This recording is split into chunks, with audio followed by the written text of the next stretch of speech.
Here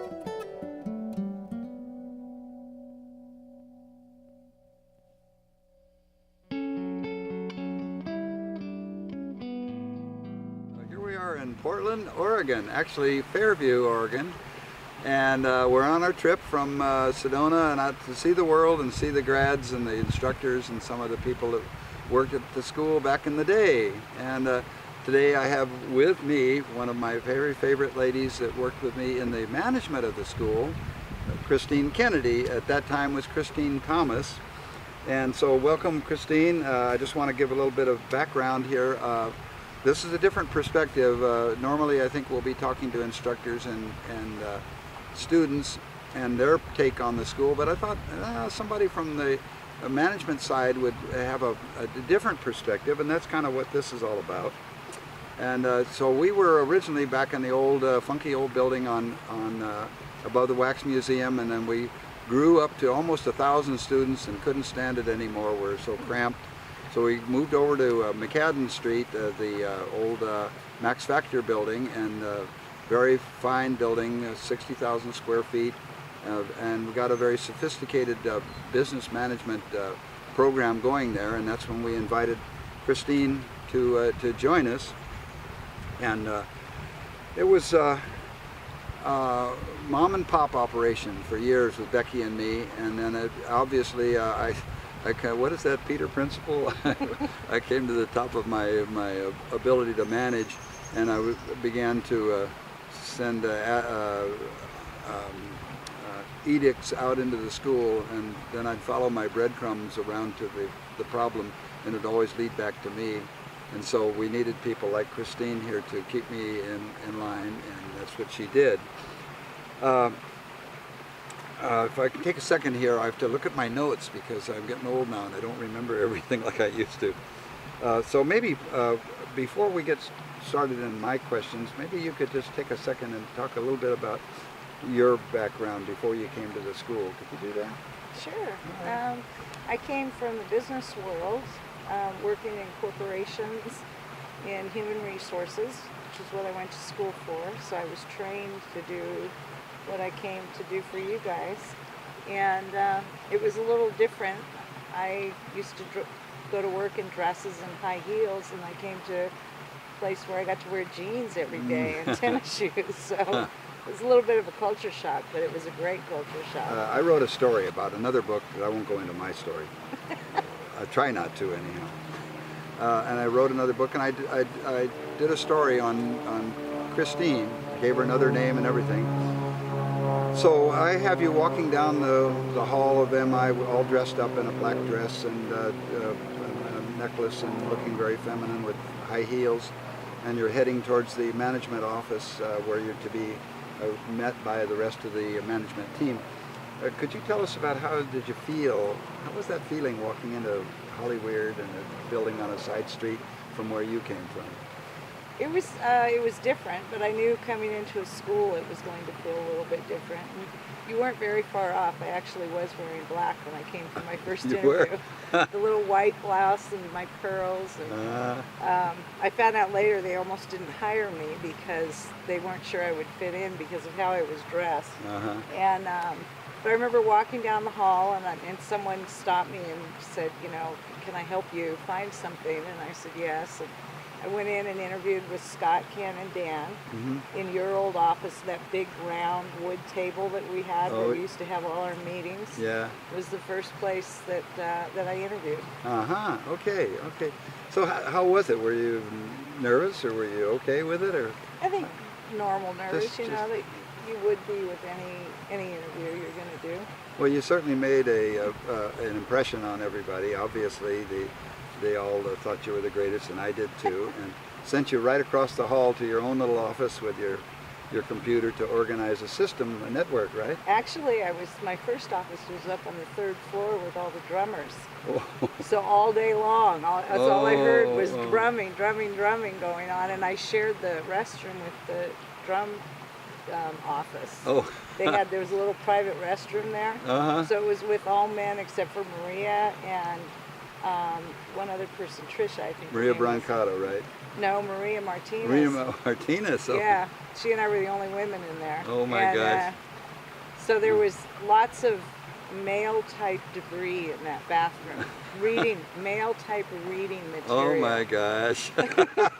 And here I was, the HR person. Oh, so we hadn't recognized your talent yet. We're just testing you out up there, I guess. No. Oh my goodness. It became a game.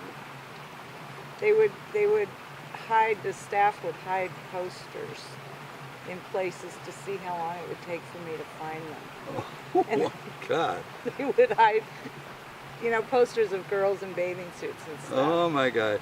And they would be on the wall somewhere, but then I had to go find them. This is great. This side of Christine, all I saw was her nose in her computer and working out problems for the school, which, by the way, we were mom and pop, but it was, by the time the school had grown to 1,000 students, and I was sort of, what's that word? I already said it, Peter Principal, and brought in some serious management, which was needed, and that's when Christine came in, of course. And what would you say would be, what was your impression of the students? When you walked in there and saw all these kids with long hair and cut-off shorts and tie-dyes and Stratocasters around their neck, what was your impression of those? Or fender bases. Fender bases. Well, we're going to come to that one. We've got to talk about fender bass here Got to talk pretty to the soon. bass players. So, what was your impression of the teachers and the students? How did that hit you? I think originally, when I first got there, neither one of us was really sure about the other. They looked at me as I was someone from management that came in, and I was there to control them, I think they felt. Within the first few days of working there, I had gone and gotten all the employment posters that are supposed to legally be posted. Yes. And I hung them in the teacher's lounge. Uh-oh. Yeah. I bought this big bulletin board and had all the posters put on it. And a couple days later, Ken Wilson came to me and he said, we have a little bit of a problem. I said, okay. And he said, the teachers are very offended by the posters that you've hung. And instead of realizing that they were for them and they were about their rights, they looked at it as management encroaching on their space. So I had to move them. And it took a while for us to kind of build that trust. Yeah. One of the first things that I think really affected it was when I started wearing jeans to work instead of coming dressed in a dress and heels. Because I looked more like they looked. It started to become more accepted. And then as I met people and they took the time to get to know me, then I think word kind of started spreading that I was okay. You were okay, yeah. I was okay. But they would come into my office and they would say, they'd just walk in, open the door, and they'd say, hi, and I'd say, hi, can I help you? And they'd say, yes. Are you Christine? And I'd say, yes. They'd say, okay, thank you. And they turn around Musicians and walk out. like myself and Howard Roberts and all the great ones at that school, we were like little children. We didn't want to be told what to do. We were terrified of the establishment coming in and messing with our lifestyle and our way we thought and played. And I think Christine was a bit of a, not a threat, but a curiosity, like, who are you, why are you here, we don't need this. But yes, we did need that very badly. So, well, and if I could tell you, yeah. When I first started working there, my first day in, and you guys have been in business for 13 years at this point, and there were about 180 employees. And my first day in, I asked to see the employee files. And I was handed a little manila folder that was about that thick. And I said, and it had a couple of W-2s in it, or W-4s, and a couple of I-9s in it. And I said, great, can I see the employee files? And they said, well, that's the employee files.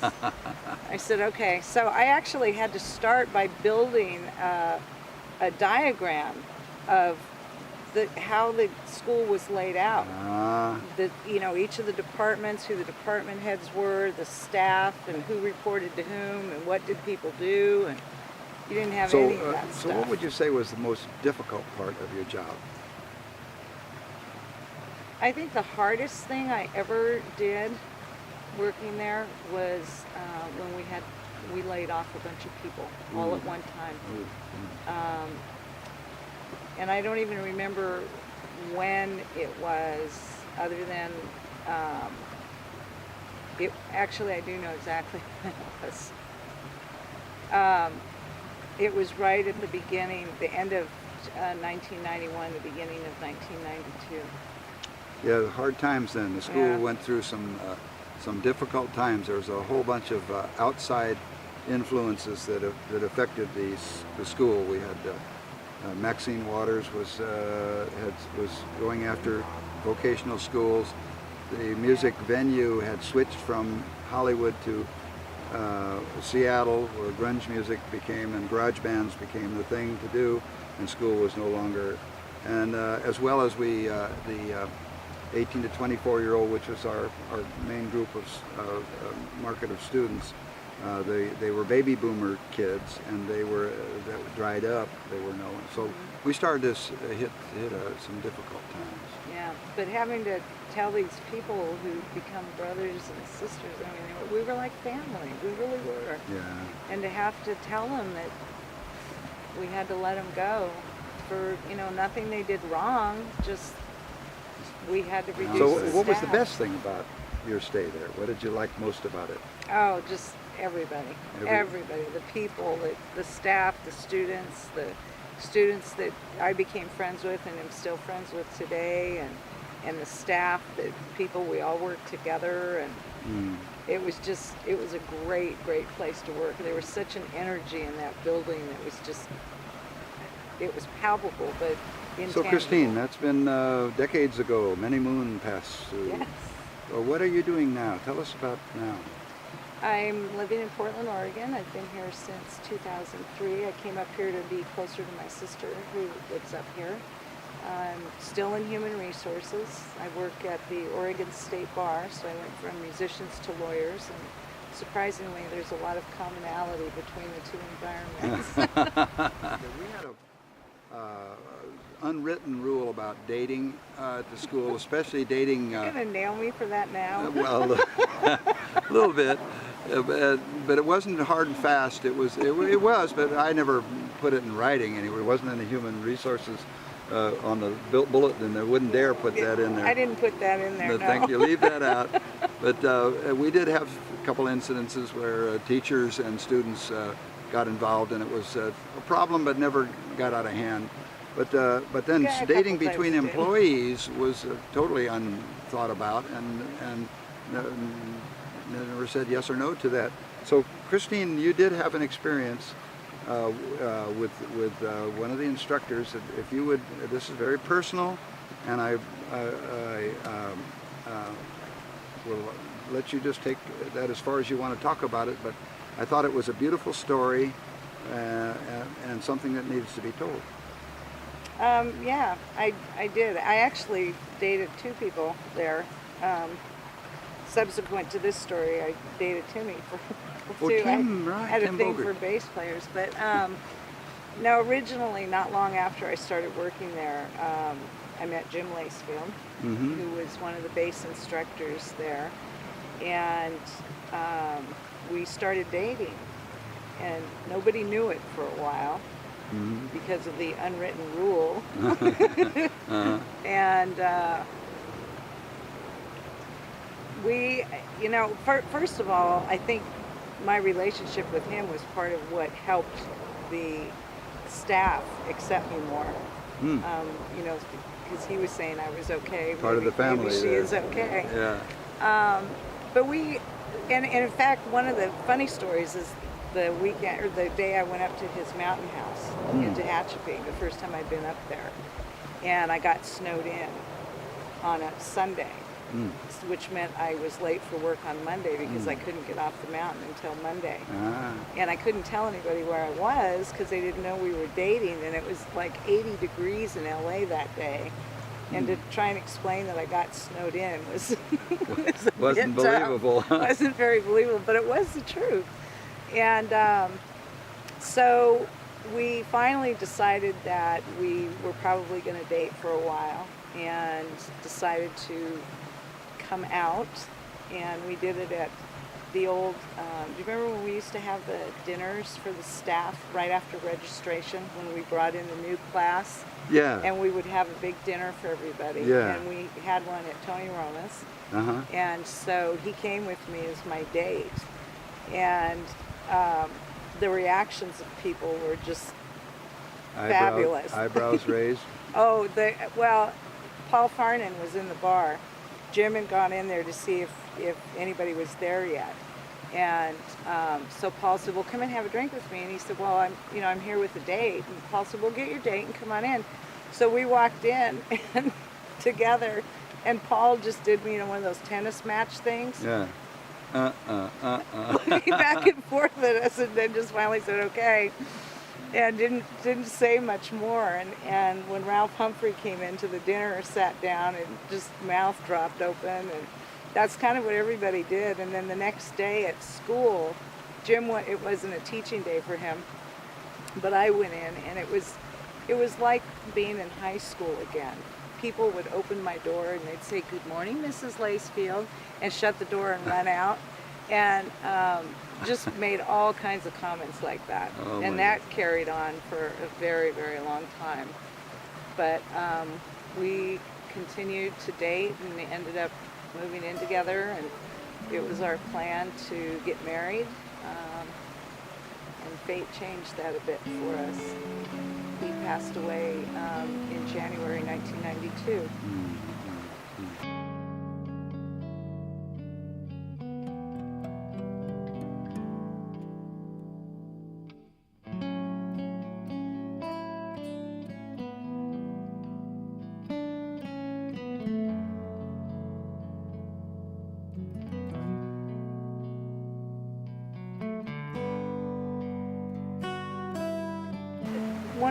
One of the really nice things that came out of that very difficult time was the recognition that there was this brotherhood among the musicians, and how for a long time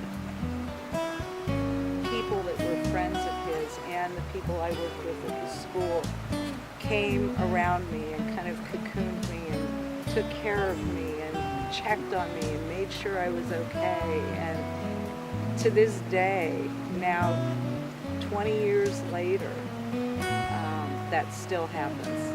People still check on me, and I think that is just a wonderful thing to say about him, to say about the people I worked with at the school, and to say about musicians in general. I think it's beautiful.